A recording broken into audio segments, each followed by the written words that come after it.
Chỉ trong nửa đầu năm, kỷ lục có hơn 1 triệu tỷ đồng đã được bơm vào nền kinh tế. Và đến cuối năm sẽ xả van bơm thêm gần 1,5 triệu tỷ đồng nữa. Không biết là bạn đã cảm nhận được giá cả tăng lên chưa? Chứ còn mình ấy thì rồi nha. GDP 6 tháng đầu năm tăng trưởng ngoạn mục 7,52%. Nhưng tăng trưởng đó liệu có bền? Và dòng tiền liệu có lại đang vỗ béo bất động sản hay không? Hãy cùng bàn về câu chuyện này trong video ngày hôm nay dưới góc nhìn đơn giản, thú vị và gắn với thực tế của chúng ta nhé. Chào mừng mọi người quay trở lại với 5 phút Crypto và mình là Kiều Anh.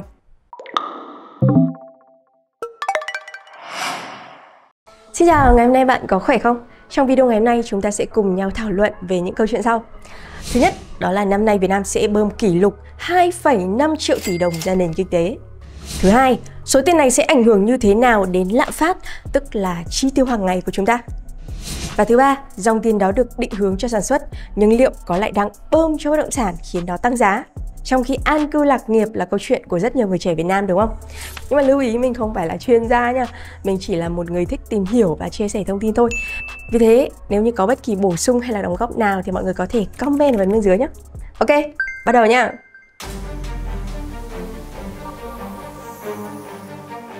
Hồi đầu năm thì đích thân Thủ tướng Phạm Minh Chính đã lên tiếng có thể phải hy sinh một phần lạm phát để đổi lấy tăng trưởng GDP. Sau nửa đầu năm thì tình hình hiện tại nó dư lào rồi mọi người. Update một xíu đến mọi người con số trung bình 6 tháng đầu năm mới nhất nha. Đầu tiên đó là GDP tăng 7,52%, trong khi mục tiêu là trên 8%, tức là vẫn đang rất là khả quan nha. Thứ hai, lạm phát 3,27% trong nửa đầu năm, an toàn ở dưới ngưỡng mục tiêu đó là 4,5%. Thứ ba, tăng trưởng tín dụng 8,3%, vẫn đang đúng tiến độ bởi vì mục tiêu cả năm nay là 16%. Hiểu đơn giản thì từ đầu năm đến nay hệ thống ngân hàng đã bơm ra nền kinh tế được khoảng 1,2 triệu tỷ đồng rồi nha.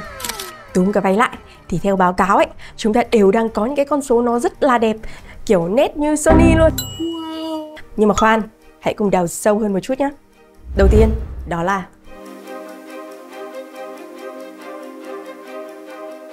tăng trưởng tín dụng mục tiêu của cả năm 2025 là 16%. Mà tín dụng hiểu theo một cái cách nó nông dân dễ hiểu dễ nhớ nhất đi, là số tiền mà hệ thống ngân hàng cho các doanh nghiệp cá nhân vay. Nhưng mà nếu như chỉ có một cái con số đứng đơn lẻ như vậy thì chả ai hiểu nó có ý nghĩa như thế nào đúng không? Vậy thì rốt cuộc 16% là cao hay là thấp đây?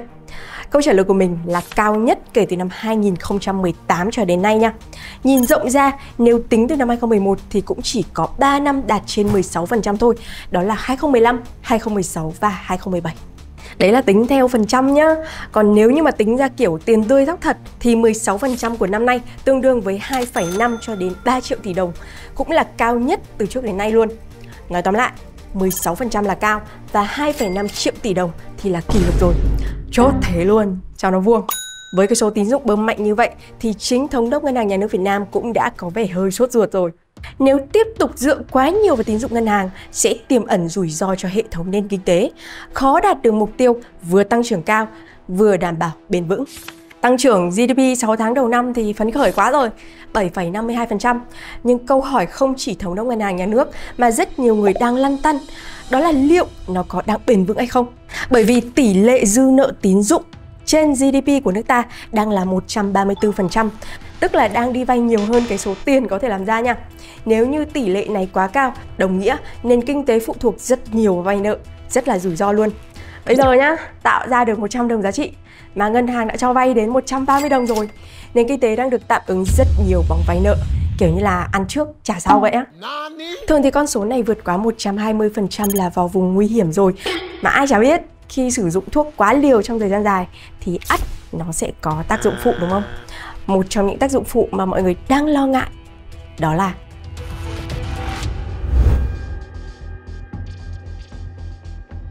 theo các lý thuyết kinh tế cổ điển thì khi mà bơm tiền thường sẽ gây ra lạm phát. Thế nhưng con số của chúng ta lại đang khá là đẹp. Trung bình lạm phát 6 tháng đầu năm 3,27%. Vì sao lại như vậy? Phó giáo sư tiến sĩ Phạm Thế Anh nói trên tờ Thanh Niên như sau: cung tiền tăng mạnh thì sẽ có độ trễ mất khoảng 6 tháng mới thể hiện rõ lên lạm phát. Và mình đã check số liệu để kiểm chứng điều này. Đây là đường thể hiện tăng trưởng tín dụng trong nền kinh tế Việt Nam. Còn đây là CPI, chỉ số giá tiêu dùng để theo dõi lạm phát. Năm 2007 thì tăng trưởng tín dụng kỷ lục 51%, nhưng phải gần một năm sau lạm phát mới đạt đỉnh, đó là 28%.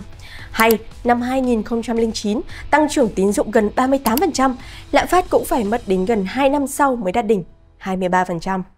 Tóm lại, lạm phát Việt Nam thường có diễn biến đồng pha với tăng trưởng tín dụng. Gọi nhanh là bơm tiền đấy. Đại loại là bơm tiền ít thì lạm phát thấp, bơm nhiều thì lạm phát cao. Thế thôi, đôi bạn cùng tiến. Nhưng mà lạm phát thì sẽ thường có độ trễ từ 1 cho tới 2 năm nha. Dù vậy, ngay lúc này, nhiều người dân đã cảm nhận được rõ sức nóng của lạm phát rồi. Giá điện đã tăng, giá thịt lợn tăng mạnh và nhiều loại thịt khác như là gà, cá cũng nhích nhẹ. Lần trước thì là thịt lợn nó đắt thì sức mua nó giảm. Còn ở đây là các sạp thịt lợn và các tiểu thương người ta cũng nghỉ nhiều ạ. Mấy tuần trước tôi ăn ở đây thì một suất bún chả như thế này thì có giá là khoảng 45.000 đồng. Thế nhưng mà tuần này đến ăn thì đã lên là thành 50.000 đồng. Tình hình là đến cái đoạn này mình cũng cảm thấy hơi khô họng rồi đấy. Giờ mà có ai like cái video là tỉnh lại liền luôn. Nhân tiện thì 5 phút Crypto vẫn đang tổ chức khóa học trading theo phương pháp quay cọc hoàn toàn miễn phí cho cộng đồng nhé. Rất nhiều anh em đã tự học và tự trade thành công.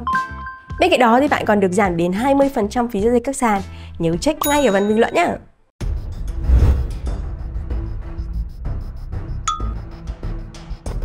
Con số lạm phát được công bố thì khá là thấp, nhưng mà cái cảm nhận tiêu dùng của người dân mua hàng thực tế thì nó lại cao hơn. Nếu như bạn đang nghĩ như vậy thì bạn không cô đơn đâu, bởi vì mình cũng có cảm nhận tương tự luôn. Kiểu lạm phát chỉ có ngoài chợ thôi, chứ trên báo cáo thì làm gì có. Câu này nói vui đấy nhá. Số liệu thì cũng chỉ mang tính chất tương đối mà thôi, bởi vì giỏ hàng hóa để tính toán thì nó cố định trong một thời gian dài. Nhưng mà thói quen tiêu dùng của người dân thì thay đổi rất là nhanh chóng, đúng không? Thậm chí là ở những cái địa phương khác nhau, giá cả nó cũng sẽ ảnh hưởng và thay đổi khác nhau luôn. Vì thế không phải lúc nào báo cáo cũng phản ánh đúng mức độ lạm phát mà người dân cảm nhận đâu.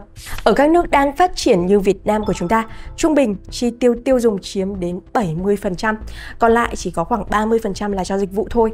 Hiểu đơn giản thì ví dụ lương của bạn là 10 triệu đi, bạn cần dành đến 7 triệu cho thuê nhà, thực phẩm, xăng xe, đi lại, quần áo vân vân. Chỉ có 3 triệu là dành cho dịch vụ như là giải trí, văn hóa, du lịch, Netflix đồ đó. Nói có sách mách có chứng luôn nha. Đây là bảng tỷ trọng tiêu dùng của hộ gia đình Việt Nam. Ăn uống đã chiếm đến gần 34% rồi, nhà ở và vật liệu xây dựng gần 19%, giao thông gần 10%, cộng mấy cái đầu mục nữa vào là xương 70% dư luôn rồi đấy. Vậy nên tại Việt Nam mình ấy, khi mà giá cả thực phẩm, xăng dầu, nhà ở tăng thì người dân sẽ cảm nhận biến động rất là mạnh luôn. Hãy cùng mình thử check va xem mặt hàng nào đang tăng giá mạnh nhất nha. Kinh nhất ấy là thuốc và dịch vụ y tế đã tăng tới 13%, nhưng nó không ảnh hưởng quá nhiều bởi chỉ chiếm khoảng 5% do tính lạm phát thôi.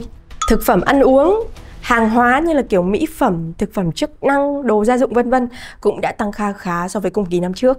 Thế nhưng cái kinh tiếp theo mà mọi người có thể thấy ấy là giá nhà ở và vật liệu xây dựng đã tăng đến 6,35%. Tức là cái việc xây, mua nhà mới, phí thuê nhà, sửa nhà vân vân đó mọi người. Trong khi đó nó chiếm đến gần 19% do tính lạm phát của người Việt Nam, tức là tác động mạnh đến chi tiêu của người dân nha. Nào bây giờ chúng ta hãy cùng nhìn vào cái chart này nhá. Bạn sẽ thấy giá nhà ở, thuê nhà và liệu xây dựng có xu hướng liên tục tăng kể từ tháng 10 năm 2024 cho đến nay. Và điều này sẽ hé lộ một câu chuyện tiếp theo mà mình muốn nói. Đó là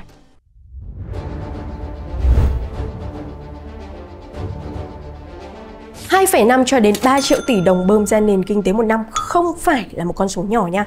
Vì thế số tín dụng này được điều hướng vào mục tiêu rất rõ ràng như Phó Thống đốc Ngân hàng Nhà nước Việt Nam đã khẳng định, đảm bảo dòng vốn chảy mạnh vào sản xuất kinh doanh, đồng thời kiểm soát chặt tín dụng đối với các lĩnh vực tiềm ẩn rủi ro. Bởi vì là hơn ai hết, chúng ta hiểu rất rõ hậu quả của cái việc bơm tiền nhưng mà quản lý kém rồi. Dòng tiền rẻ nó sẽ tìm ngay đến những cái kênh đầu cơ như là chứng khoán thì lập đỉnh này, bất động sản được bơm căng phòng.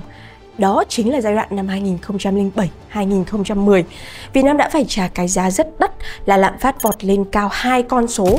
Chứng khoán, bất động sản sau thời kỳ bong bóng thì đã đóng băng suốt nhiều năm. Đó chính là bài học nhãn tiền mà chúng ta không bao giờ muốn lặp lại.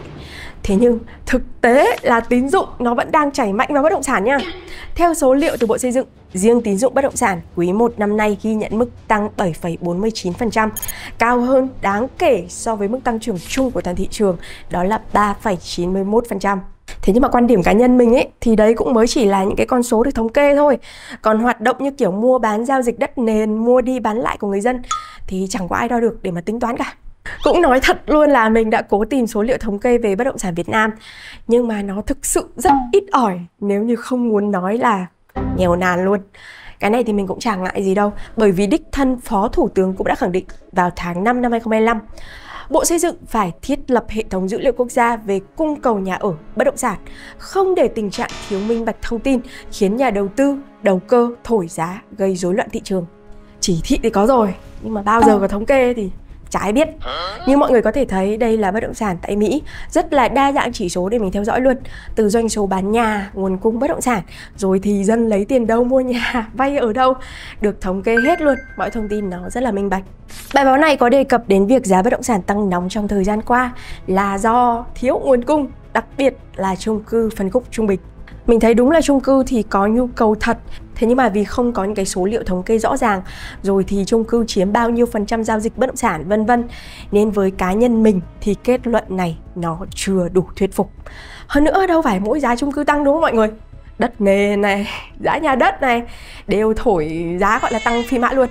Mà chính Bộ Xây dựng cũng đã nói rồi, có tình trạng đẩy giá vì thông tin sáp nhập tỉnh thành nhá.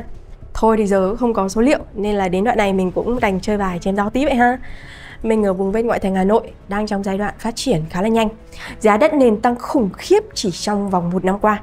Từ 30 triệu đồng trên 1 mét vuông lên 50, rồi giờ là cả 80, 100 triệu.